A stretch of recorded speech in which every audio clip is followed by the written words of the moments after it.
Keris, a perfect balance results of artworks. Keris is one of the original weapons of the archipelago, which has received recognition since November 25, 2005 from UNESCO, United Nations Educational, Scientific, and Cultural Organization, as a World Cultural Heritage for Humanity from Indonesia.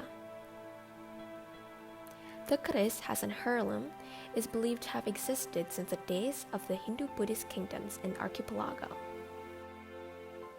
Many people believe that some of the Keris in this world have energy or life force in them. Therefore, many also consider the Keris as a magical object. Several things are done to test luck or the power of the Keris. One of the simplest is to make the Keris stand upright without a support of any kind. A Keris that can stand upright is not proof that the Keris has any supernatural powers in a purely supernatural sense, but there's a hidden natural secret behind it that causes the Keris to stand up.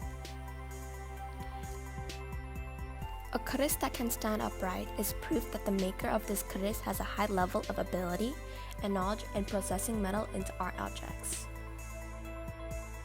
Kerises that can stand is a craft, art, and application of science. So the Keris is the work of people who have high technology and knowledge, which in general we can call magic. A Keris that can stand is actually an amazing work of art and science. The Keris can stand at its end without support because of the perfect balance of harmony and beauty in the design of the shape of the dapur blade of the Keris, wangun. The details of the quality of the work, garap, the integrity of the shape and completeness of the blade, utuh, the quality of the iron material, wesi, the quality of the steel material, waja, material quality and prestige pattern of nickel or meteorite, pamor. However, not all Keris have a balance of materials and designs that make them stand out. Also, influential is the age of the Keris, sapu, and the time and area of the origin of the maker, tangguh.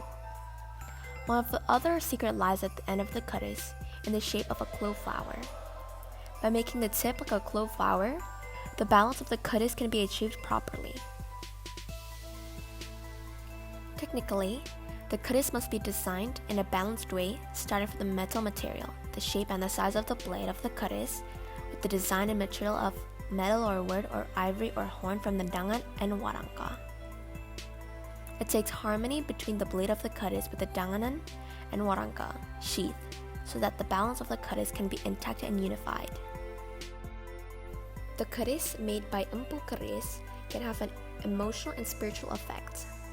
A quality Keris whose blade will emit light as an expression of color, texture of iron, steel and prestige, gold decoration oil, gebiar.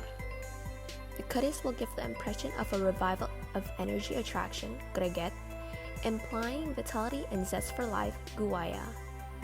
Creates a haunted impression, wingit, and radiating an impression of majesty and charisma that inspires respect, wibawa. If the Keris is appreciated emotionally, it will naturally give spiritual suggestions. There will be spiritual value that turns on a Keris. The Keris will be considered lucky and have supernatural powers, angsar. The impression will be stronger if the genealogy of the owner of the Keris is an influential person, history. So the Keris does not appear as an inanimate object, but contains the power of life, tayu. Keris has a high cultural value for those who really understand the original work of their ancestors. For practitioners of the supernatural in Java and Bali, the luck of the Keris is revelation. The magic of the Keris works alone after there's a union of mysticism with the human owner. In cultural understanding, the Keris and warangka blades are inseparable units. The synchronization of the Keris and warangka is a symbol of a harmonious life between body, soul, and spirit.